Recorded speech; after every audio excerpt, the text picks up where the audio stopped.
Welcome to KRR kitchen. இன்றைக்கி நம்ம கிச்சனில் வாயில் வச்சோன்னே கரையிற மாதிரி நல்ல ஒரு சாஃப்டான மைசூர் பாக் எப்படி செய்கிறதுன்னு தான் பார்க்க போகிறோம். வீடியோக்குள்ளே பார்த்தீங்கன்னா இந்த மைசூர் பாக் செய்கிறதுக்கான பக்குவம் அதே போல் சரியான அளவுகளோட வீடியோ ஷேர் பண்ணியிருக்கேன். ஃபுல்லாக பார்த்து தெரிஞ்சுக்குங்க. அந்த அளவுகளோடு அப்படியே செஞ்சீங்க அப்படின்னாக்கா உங்களுக்கு ரொம்ப அருமையாக வரும். பேக்கரி ஸ்டைலில் ரொம்ப சூப்பராக நல்லா சாஃப்டான டேஸ்ட்டான மைசூர் பாக் கிடைக்கும். இப்போ இந்த மைசூர் பாக் ரெசிபி எப்படி செய்கிறதுன்னு நம்ம வீடியோக்குள்ளே போய் பார்ப்போம். அதுக்கு முன்னாடி நம்ம சேனலில் இப்போ தான் ஃபஸ்ட் டைம் பார்க்குறீங்கன்னா சப்ஸ்கிரைப் பண்ணி வச்சுக்கோங்க. கூடவே பெல் சிம்பல் ப்ரெஸ் பண்ணி ஆளுங்கிற ஆப்ஷனையும் ப்ரெஸ் பண்ணி வச்சுக்கோங்க. அப்போ தான் நான் போடுற வீடியோஸ் எல்லாம் உங்களுக்கு தொடர்ந்து நோட்டிஃபிகேஷனில் ஒன்றுக்கு ஒன்றே கிடச்சிக்கிட்டு இருக்கும். இப்போ வாங்க இந்த சாஃப்ட் மைசூர் பாக் எப்படி செய்கிறதுன்னு பார்ப்போம். இப்போ மைசூர் பாக் செய்யறதுக்கு பார்த்தீங்கன்னா இந்த டம்ளரால் ஒரு டம்ளர் அளவுக்கு கடலை மாவு எடுத்து வச்சுருக்கேன். இந்த டம்ளராலே தான் நீங்கள் மற்ற அளவுகள் எல்லாத்தையும் அளந்து எடுத்துக்கணும். அளவுகள் மாறாமல் இருக்கணும் அப்படின்னாக்கா நீங்கள் ஒரு கப்பு அப்படி இல்லைன்னா இது போல் டம்ளர் ஏதாவது ஒன்று எடுத்துக்கோங்க. அதால் அளந்துட்டு செய்யும் போது உங்களுக்கு கரெக்டான பக்குவத்தில் வரும். இப்போ இந்த கடலை மாவை ஒரு கடாயில் சேர்த்து நல்லா வாசனை வர வரைக்கும் வறுத்துக்குவோம். அடுப்பை சிம்மில் வச்சுட்டு வறுத்துக்குங்க. மாவு ரொம்ப செவந்துடக்கூடாது. ஆனால் நல்லா வறுப்பட்டு அந்த கடலை மாவில் உள்ள பச்சை வாடை போகணும். அது வரைக்கும் நல்லா வறுத்து எடுத்துக்குங்க. ஒரு 5 நிமிஷம் ஆகும் இது வறுத்து எடுக்கிறதுக்கு. வறுத்ததுக்கு அப்புறம் பார்த்திங்கன்னா இது போல் நைஸ் சல்லடையில் போட்டு சலித்து எடுத்துக்குங்க. இப்போ மாவு எல்லாம் சலித்து எடுத்துட்டேன். இதை ஒரு பாத்திரத்துக்கு மாற்றிக்கிறேன். இப்போ பார்த்தீங்கன்னா ஒரு டம்ளர் அளவுக்கு நம்ம கடலை மாவு எடுத்த டம்ளராலே ஒரு டம்ளர் அளவுக்கு சன்ஃப்ளவர் ஆயில் எடுத்திருக்கேன். வாசனை இல்லாத எண்ணெய் எதுவாக இருந்தாலும் நீங்கள் சேர்த்துக்கலாம். இதில் ஒரு பாதி எண்ணெயை ஊற்றி நல்லா கட்டிகள் இல்லாமல் நல்லா விஸ்கு வச்சு கலந்து எடுத்துக்குவோம். எவ்வளோ தேவைப்படுதோ அந்த அளவுக்கு எண்ணெயை ஊற்றி மாவை நல்லா தண்ணியான பக்குவத்துக்கு கரைச்சி எடுத்துக்குங்க. இப்போ பாருங்கள் மாவு நல்லா கரைச்சி எடுத்துருக்கேன். நல்லா இந்த பக்குவத்துக்கு மாவை கரைச்சி எடுத்து வச்சுக்கணும். இப்போ நம்ம மீதம் இருக்கிற எண்ணெயை ஒரு பாத்திரத்தில் சேர்த்துக்கிறேன். திரும்பவும் அதே டம்ளரில் பார்த்திங்கன்னா ஒரு கப் அளவுக்கு நெய் எடுத்திருக்கேன். நம்ம எல்லாமே பார்த்திங்கன்னா கடலை மாவு வளர்ந்த டம்ளரால் தான் எடுத்துக்கணும். ஒரு டம்ளர் எண்ணெய் ஒரு டம்ளர் நெய் சேர்த்துருக்கேன். இதுக்கு பதிலாக நீங்கள் பார்த்திங்கன்னா ஃபுல்லாகவே நெய்யில் செய்கிறா இருந்தாலும் செய்யலாம். அதுவுமே டேஸ்ட்டு நல்லா தான் இருக்கும். இப்போ நெய்யும் எண்ணெயும் பார்த்திங்கன்னா லைட்டாக நம்ம சூடு பண்ணணும். இப்போ அதுக்கு இடையில நீங்கள் மைசூர் பாக் எந்த பாத்திரத்தில் காய்ச்சி ஊற்ற போகிறீங்களோ அதில் நம்ம நெய் தடவி எடுத்து வச்சுக்கணும். மைசூர் பாக் ட்ரே இல்லை அப்படின்னாக்கா நம்ம வீட்டில் இது போல் சாப்பிட்றதுக்கு தட்டு வச்சுருப்போம்ல, அந்த தட்டில் கூட நீங்கள் காய்ச்சி ஊற்றிக்கலாம். இப்போ நெய் தடவி நல்லா ரெடி பண்ணி எடுத்து வச்சுக்குவோம். நல்லா எல்லா பக்கமும் நெய் படுற மாதிரி தாராளமாக தடவி விட்டுக்குங்க. அப்போ தான் நமக்கு அந்த ட்ரேயில் ஒட்டாமல் எடுக்கும் போது ஈஸியாக வரும். அதுக்காகவே நெய்யை நல்லா தடவி ரெடி பண்ணி வச்சுக்கோங்க. அந்த பாகுப்பதம் வந்ததுக்கப்புறம் நம்ம டக்குன்னு எடுத்து ஊற்றணும். அந்த நேரத்துக்கு நம்மளால் பார்த்திங்கன்னா நெய் தடவ முடியாது. அதுக்கு தான் முன்னாடியே இதெல்லாம் ரெடி பண்ணி வச்சுக்கிட்டு அதுக்கப்புறம் நம்ம மைசூர் பாக் செய்ய ஆரம்பிக்கணும். இப்போ பாருங்கள், நம்ம உருக்கி வச்சுருந்த அந்த நெய் எண்ணெய் நல்லா சூடாக இருக்குது. இதை வேறொரு அடுப்புக்கு மாற்றி அடுப்பை சிம்மில் வச்சுக்குங்க. இப்போ மைசூர் பாக் ரெடி பண்ணிக்குவோம். ஒரு கடாய் வச்சுருக்கேன். இதில் பார்த்தீங்கன்னா ஒரு கப் அளவுக்கு தண்ணி சேர்த்துக்கிறேன். அதே டம்ளரால் ஒரு டம்ளர் அளவுக்கு தண்ணி சேர்த்துக்குங்க. இப்போ சீனியோட அளவுன்னு பார்த்தீங்கன்னா ஒரு டம்ளர் அந்த கடலை மாவு எடுத்தோம்ல அதுக்கு 2 டம்ளர் அளவுக்கு நம்ம சீனி சேர்க்கணும். எடுத்து வச்சுருக்க அளந்து அந்த சீனியை அந்த தண்ணி கூட சேர்த்து நல்லா கரைச்சிக்குவோம்.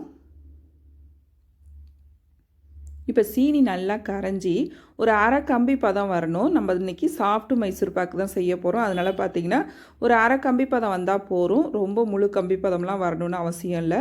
நீங்கள் அப்பப்போ செக் பண்ணிகிட்டே இருங்க, டக்குன்னு கம்பி பதம் வந்துடும். இப்படி செக் பண்ணும்போது பார்த்திங்கன்னா லைட்டாக அப்படி லேசான கம்பி பதம் வந்தால் போதும். அப்போ தான் மைசூர் பாக்கு நமக்கு நல்லா சாஃப்டாக கிடைக்கும்.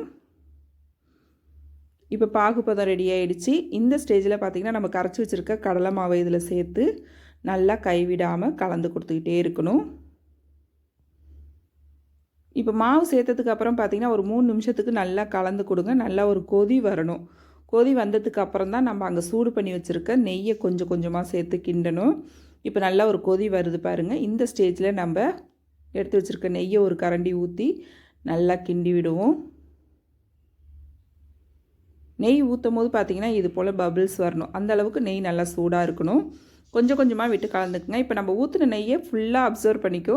அதுக்கப்புறம் தான் அடுத்த தடவை நெய்யை எடுத்து ஊற்றணும். நம்ம இது போல் கொஞ்சம் கொஞ்சமாக சேர்த்து நம்ம நல்லா கலந்து கொடுத்துட்டே இருந்தோம்னா அந்த மைசூர் பாக்கோட அளவு அதிகமாகவும் நல்லா மாவு வெந்து வரும். இப்போ பார்த்தீங்கன்னா தெரியும் உங்களுக்கு வித்தியாசம். நம்ம ஃபஸ்ட்டு மாவு இருந்ததுக்கும் இப்போ இருந்ததுக்கும் வித்தியாசம் தெரியும். ஓரங்கள்லாம் பாருங்கள் நல்லா வெள்ளையாக அப்படியே பபிள்ஸ் வந்து கொதிச்சு வருது பாருங்கள். இது போல் தான் வரும் நம்ம நெய் சேர்க்க சேர்க்க. ஒரு ஸ்டேஜில் பார்த்திங்கன்னா இது கொஞ்சம் நல்லா திக்கான மாவாக ஆகி வரும். அது வரைக்கும் நம்ம இதை கிண்டிக்கிட்டே இருக்கணும். இப்போ பார்த்திங்கன்னா எல்லா நெய்யுமே நான் சேர்த்துட்டேன். நம்ம எடுத்து வச்சுருந்த எண்ணெயும் நெய்யும் எல்லாத்தையுமே சேர்த்துட்டேன். இப்போ நல்லா கலந்து கொடுத்துட்டே இருங்க. அடுப்பை வந்து மீடியம் ஃப்ளேம்லேயே வச்சுக்கோங்க, ஹை ஃப்ளேமில் வச்சிடாதீங்க. அதே போல் கைவிடாமல் நீங்கள் கலந்து கொடுத்துக்கிட்டே இருக்கணும். இதே போல் நல்லா திக்காகி சட்டியில் ஒட்டாமல் நல்லா சுருண்டு வரும்.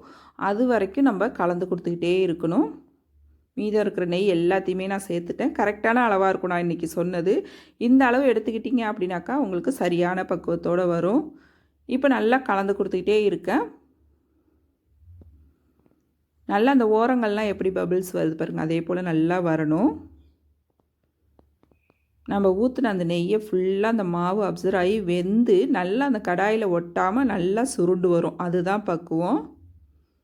இப்போ பார்த்தீங்கன்னா தெரியும், கடாயில் ஒட்டாமல் நல்லா சுருண்டு வருது பாருங்கள். இதுதான் பக்குவம். எடுத்து ஊற்றுனீங்க அப்படின்னாக்கா உங்களுக்கு மாவு வந்து இது போல் மடிப்பாக விழணும். இதுதான் சரியான பக்குவம். நல்லா இந்த அளவுக்கு கலந்து எடுத்துக்குங்க. இதே வந்து கொஞ்சம் நல்லா இன்னொரு 5 நிமிஷம் கலந்து எடுத்திங்கன்னா நமக்கு கெட்டி மைசூர் பாக்கு கிடைக்கும். நம்ம சாஃப்டான மைசூர் பாக்கு அப்படிங்கிறதுனால இந்த பக்குவத்துக்கே நம்ம எடுத்துக்கலாம்.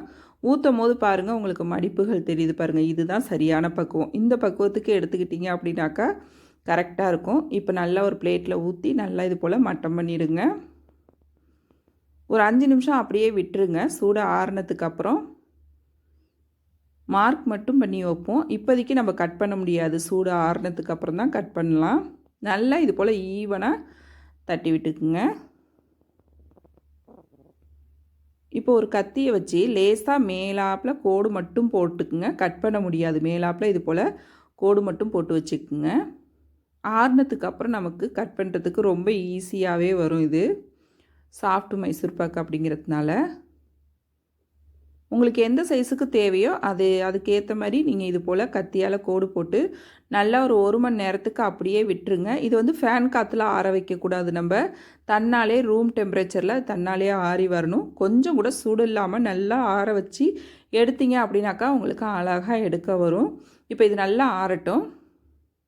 இப்போ பார்த்தீங்கன்னா தெரியும் நல்லா ஆறிட்டு கொஞ்சம் கூட சூடு இல்லை. இப்போ இதை வந்து நம்ம ஒரு பிளேட்டுக்கு மாற்றிக்குவோம். அதுக்கு முன்னாடி பார்த்திங்கன்னா நம்ம மார்க் பண்ணி வச்சுருக்க இடத்துல கத்தியை வச்சு கட் பண்ணி எடுத்துக்குவோம். நம்ம முன்னாடி கட் பண்ணல, மார்க் மட்டும்தான் பண்ணி வச்சுருந்தோம். இப்போ பாருங்கள் கத்தியை வச்சு கட் பண்ணுறேன். எந்த அளவுக்கு நல்லா சாஃப்டாக இறங்கி வருது பாருங்கள். ரொம்ப சாஃப்டாக அருமையாக இருக்கும். இதே போல் நல்லா கட் பண்ணி எடுத்துக்குங்க. கட் பண்ணிவிட்டு நம்ம கவுக்கும் போது தான் நமக்கு அப்படியே ஏனத்தில் ஒட்டாமல் நல்லா அழகாக எடுக்க வரும்.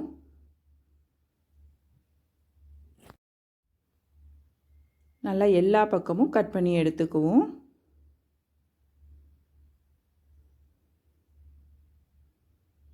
இப்போ கட் பண்ணதுக்கப்புறம் பிளேட்டை தலைக்கீழ கவுத்து வச்சு நம்ம திருப்பினோம் அப்படின்னாக்கா அழகாக அந்த பிளேட்டில் நமக்கு உட்காந்துரும். நல்லா இது போல் மேலாப்பில் லேசாக தட்டி விடுங்க. தட்டி விட்டு எடுத்தீங்க அப்படின்னாக்கா அழகாக இது போல் உதிர்ந்து வந்துடும். எவ்வளோ சூப்பராக அருமையாக ரெடியாகி வந்திருக்கு பாருங்கள். மைசூர் பாக்கு நான் எடுக்கும் போதே உங்களுக்கு தெரியும் எந்த அளவுக்கு நல்லா சாஃப்டாக இருக்குங்கிறது. அருமையாக சூப்பராக ரெடியாகி வந்திருக்கு பாருங்கள். இப்போ இதை தனித்தனி பீஸாக அப்படியே பிரித்து எடுத்துக்குங்க.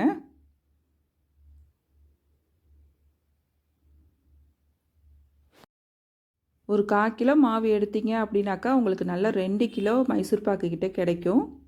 இப்போ மைசூர் பாக்கு பாருங்கள், ஒன்று உடச்சி காட்டுறேன். எந்த அளவுக்கு நல்லா சாஃப்டாக வந்திருக்கு பாருங்கள். நான் சொன்ன அளவுகளோடு நான் சொன்ன பக்குவத்தோடு ட்ரை பண்ணி பாருங்கள். கண்டிப்பாக அருமையாக வரும். ட்ரை பண்ணி பார்த்துட்டு எப்படி இருக்குன்னு எனக்கு கமெண்ட் பண்ணுங்கள். என்னோட இந்த ரெசிபி பிடிச்சிருந்ததுன்னா லைக் பண்ணுங்கள், ஷேர் பண்ணுங்கள். இதே போல் நம்ம சேனலில் தீபாவளி பலகார ரெசிபி நிறைய இருக்குது. ப்ளேலிஸ்ட்லேயும் இருக்குது. நான் டிஸ்கிரிப்ஷன்லேயும் கொடுக்குறேன். தேவைப்படுறவங்க செக் பண்ணிக்கோங்க. நாளைக்கு வேறொரு ரெசிபியோடு சந்திப்போம். தேங்க்ஸ் ஃபார் வாட்சிங்.